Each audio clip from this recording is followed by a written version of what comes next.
Billet Pro, Billet Boss, Pack Performance, and Billet Inc. all in the one room together. Hey guys, welcome to today's video. I'm about to bring you a world's first. This is the first time anyone has had all the 4 billet plates out there on the market in one place. Now I'm out here at Race Only with Omar. He's used many of the different plates there's cars everywhere or rotors everywhere. So he's about to show everyone the differences between them all, and we're gonna have a discussion. Hey Omar. Hey Ash. How you going, mate? Not too bad. Mate, I am very, very excited. I've been waiting to do this, to get the 4 manufacturers all in one place, and someone who's actually worked on them and knows what they're talking about to explain it properly. Okay, yeah, fair enough. In no particular order, the different plates that are on for sale. Billet by pack plate, and we've got a Billet Pro plate here as well, and we even have a Billet Inc plate in the box. Maybe we'll start off with the box if you want. Yeah, mate, yeah. Let's do that. So this is fresh. Yeah, this hasn't is been opened before. Nope, this is brand new. Alright. Everyone likes unpacking it like it's Yeah, well, I mean, who doesn't like unboxing something? Probably the most enjoyable thing about building a car other than actually building it. So, how many motors do you reckon you've assembled? look, so I'll make it. I don't know the answer to that question, but since we started documenting it, I think we've got 323 on the book so far. But I'm sure there's many more than that. We just never used to document them and serial number them and stuff like that. So now with the billet plates, how many motors do you think you've assembled? And look, I think we've got half a dozen under our belt thus far. So let's start with the Billet Inc one. Okay. What's the history of, I guess, Billet Inc that So I you mean, know of? as far as I'm aware, these guys were the first to come out with a billet plate, as far as I'm aware. At least one to sell anyways, because I think the pack guys also had a billet plate for a very long time. They just didn't sell it to the public, as far as I'm aware. So I'd say it'd be a close one between these two guys. I mean, look, he's been doing it for a very long time. I'm pretty sure this is a Gen 3 plate. This would have been the latest plate as of maybe 6 months ago, because I think I ordered these maybe roughly 6 months ago now. Because there were different generations with the billet. Definitely, yeah. I mean, at the end of the day, you're going to start off somewhere and you're going to improve it as time goes on. And I mean, these look a lot better than the original stuff did, as with anything really. So I mean, you can see they're a beautiful piece. They look really nice. Now let's talk through the disassembly of the insert. Okay. And that's what they call. They are referred to as. They are an insert, definitely. Okay, so these are a lot like the Billet Boss plate. So they have some bolts in the middle. So see these bolts here. Those bolts come off. This insert comes up, and there's an O-ring around the center, and there's an O-ring around the port. Okay, and that's just to seal, obviously, the port area from the rest of the plate. Now, is that unique to the Billet Inc plate? Yes. Star head? It is, yeah. On these bolts, can use some Loctite. Just remember, we're screwing into aluminium, so you have to be really reserved with the Loctite, otherwise you'll damage the threads in there. And obviously, the whole point of this is to be serviceable. That's the idea of the insert. If you damage any of that, then it's not really serviceable. So let's hope this just comes up and it feels like it is. There you go. All right, so that's the insert. Pretty beefy unit. Now, can you show me how the water comes in and out? Let's just say this is our in for a second, so that's coming from the water pump. So you'll see how the water flows round to these channels, right? And the idea behind these channels is those channels then meet up with the rotor housing, and the water then flows down one side of the engine, right? And then the rear plate will make it turn. So it'll come back from the rear plate and then come down this side of the engine, and again comes through these galleries and back down to this hole. Okay, so yeah, with a rotary engine, you get water going down one side and then coming back around the other side. So these plates don't come pre-assembled ready to use. We have to assemble them. You have to do all of that as part of the assembly process. So O-rings will all come in a little bag in the box, and you'll do that as the last step. So I mean, the first thing really we want to do is we probably want to do some porting. We'll also do a dummy fit. So with every billet engine that we do, period, regardless of the brand, doesn't matter what it is, we always do an empty assembly to make sure the crank floats, make sure everything lines up. At the end of the day, it's an aftermarket part. There's always room for error. You just want to make sure you're not going to try and assemble an engine and it doesn't work. So yeah, all of this stuff is done as a last step, because obviously once you put the O-rings in, you don't want to get any dirt or anything like that on them. You want it to be clean. So if you put an O-ring now and go do some porting, you're going to have filings all over that stuff. Now, is that hardened, that insert that you've got? Yes. So look at the back of the plate, you can see that color. Yes. So that's how you know this has been treated. Otherwise, it would have like a lighter color. So obviously, when they get treated, they actually come out a little rough. So these have to be ground once they're treated, which is why you get a little bit of that color back. But these are definitely hardened. Now that material that's hardened, there's no actual Teflon coating on it. There's no coating on these, no. So look, it's very similar to a coating though. So what most people don't understand is when you treat a plate, it doesn't treat the whole thickness of the material. It only treats a very small amount of it, right? So much like a coating, this will wear eventually, and you'll either have to replace the insert or redo the treatment. But in a billet plate, I don't think anyone's redoing the treatment. I think they just replace them. So the gear's interchangeable between the plates? As far as I'm aware, yes. I mean, like between Billet Pro and Billet Boss, they definitely are, because it's the same pattern. And looking at this, like, to me, that looks the same as well. So I haven't tried mixing the Billet Boss stuff with the other ones, but that pattern looks the same. So this is a genuine Mazda? So this is a genuine Mazda gear, and you can see that those extra holes have been machined in, and they're countersunk. So that way you can put the factory timing plate on and not have to drill that out either, because that's actually some really hardened steel, and it's really, really hard to drill. What series is that out of? This is FD. Okay. FD. So very common to either use FD or RX8. They're very similar in characteristics, and they're both available new. So, but I would, yeah, most of the time it'd be FD or RX8, especially on the front gear, because they're very much the same. So this is actually something good to point out. So on a billet ink plate and a billet pro plate, you need to heat these plates up in an oven to get the gear to slide in, because they're an interference fit. Okay, so the idea is, versus a cast plate, an aluminium plate grows quite a bit, and therefore you need to factor for that, and if you don't, the gear will rattle around in the hole. Billet Boss and Billet by Pack both use a steel ring, so those types of plates you can slip the gear straight in. Okay, but yeah, if we sit this plate here, it'll just kind of, it'll get to that kind of upper taper and just stop, which is what it does. The only other thing about this generation of plate that I think is unique to Billet Ink is these have a adjustable oil pressure regulator. So he's got an option to put a regulator on the outside rather than having it on the replate, so you can adjust the oil pressure externally while the engine's assembled. I'm pretty sure that's unique to his plates. I don't think anyone else has anything like that. Okay, so that plate will accept either a Series 6 crank? Yeah, so with those types of cranks, the front and rear plates... E-sharp. Yes, sorry, well, let's go E-sharp. So with the front and rear plate, there's usually not going to be any difference in those plates. Usually where it makes a difference will be on the skinny center plate and a fat 20B center plate. So on a Billet Ink fat 20B center plate, you have a different type of gear altogether.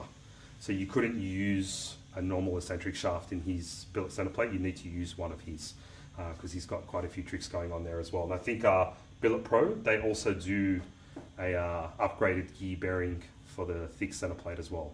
Okay, now just on this as well, with the stud kits with that, can you use different stud kits with different billet plates? No, they're different. So we actually ran into that once. We tried to use a stud kit from a different brand, and they're definitely different. They have very small differences, but that's the thing with studding. 0.2 mil is enough for you not to be able to use it, because they're not, like with every brand except the pack plate, they're all relying on the studs to stop the engine from twisting, whereas the pack plates, they use additional dowels to actually stop the engine from twisting as well. So you definitely can't interchange the studs. You've got to use what they provide with the plate. That's a brand new pack plate. We've ordered it with a non-bridge, because this has got a semi-PP as well, so we tend to find we try and shy away from doing bridges and semis at the same time, because they don't really pull any vacuum. And as you can see, the helicoils, so we spoke about whether they had helicoils or not, these do, and as you can see, the coating. Now, to me, the advantages of the coating is that you have no movement in the middle here whatsoever. There's just no room for it. Like, you have to remember that these engines, they're making like 500 horsepower per rotor. Piston engines don't even come anywhere near that, right? We're really pushing the envelope as to how much power a single rotor can make. I don't know if the correct terminology for this is a helicoil. We'll call it a thread insert. Peter has told me, and I was watching him insert these and how he did it. Yeah, so we've got thread inserts on the inlet manifold bolts. Like all the stuff that you would do on a race engine where you'd have lots of traffic, I call it, they've got thread inserts for. So I don't know what the material is. I'm assuming there's going to be some secrets behind it. So I don't know what it is. I look at this coating and I've seen similar coatings like this before on like a motorcycle ball. I don't know if that's what it is, and I'm not saying it is, but it looks like that. Whatever it is very strong. Like I've pulled out engines where we've run 45 pounds of boost and you can't measure any step wear on the plate. And I can tell you on an OEM plate, if you run that much boost, even for a short period of time, you will have wear on the plate. So in that respect, whatever they're using, this stuff works good. The only cooling you'll see on a pack plate is on the outside. So before I flip, I'm just going to point that out. So where the bolts go, so that's these areas over here, the plates are only cooled from the outside, not from the inside. So that, like we mentioned, this whole area here is completely solid. So I'll turn them over so you can see as well on the other side. Okay, and you'll notice the pack plates don't have extra bolts around the gears. They're designed for a factory gear, no change. And if you look really closely, you can actually see the steel insert on the plate. Okay, so that's designed for that gear to go straight in. Okay, there's no modifications, nothing at all. In that respect, they're quite straightforward in terms of bolting together. Same with the oil pump, FD oil pump, straight on. So all the other brands all have extra bolts on the gears. This is the only brand that doesn't. What about oil pickups? Okay, yes. So with this particular brand of plate, they're not designed to use the factory oil gallery that goes out the front cover. So your oil pump comes out the side. So I'm just going to turn this plate over so you can see. So oil pump comes out of here, and then you have to feed every plate individually. So there's another gallery just over here, that hole there, and that goes straight down to the gear. So this system is designed to be externally plumbed, whereas the other, so like Billet Pro, that has internal galleries, so you can use the factory provision. So even if I was using a Billet Pro plate, we'd still do the external feed, just because we see a lot of gains in oil pressure by not using the factory gallery. Because I mean, if you can have a look at it, normally they have a hole drilled down the side here to connect this with that. So usually connecting these two holes, and they're really sharp, nasty bends. So to me, it makes more sense to get the oil out the side and then use some much larger tubing to get oil back in the engine. Most rotary guys probably don't know, but on a rotary engine, the oil comes out from the front, goes to the coolers, and then actually goes to the back of the engine and then feeds forward. Sounds really stupid, but that's how it is.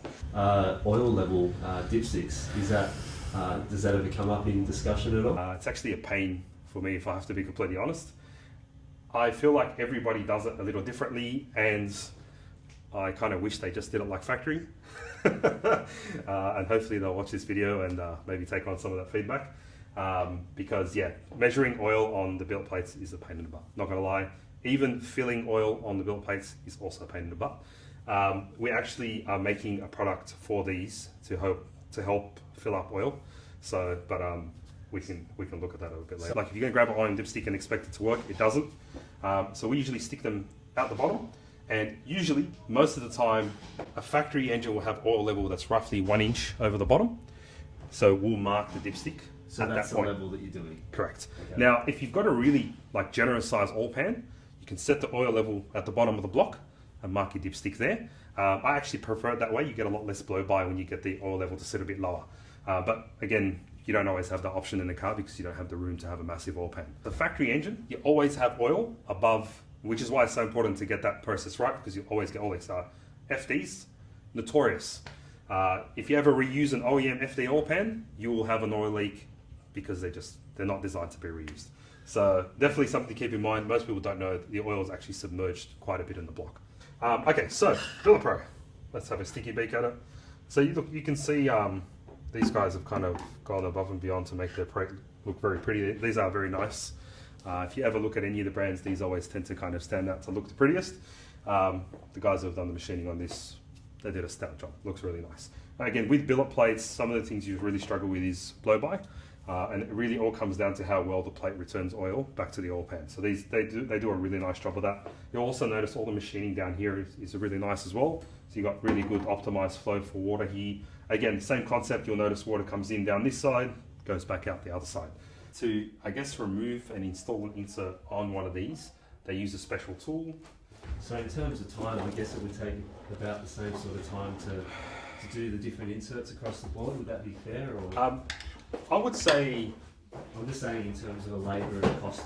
look, from a cost perspective, the cheapest plate to work with, and I say that very carefully just because it's not really cheap, but Not that it's cheap, it's just the like the most cost-effective that's what I'm plate to saying, work with cost-effective. is the non-insert style, so like a coated plate. Definitely there's a lot more time with this style of plate because there's a lot more areas you need to be careful of.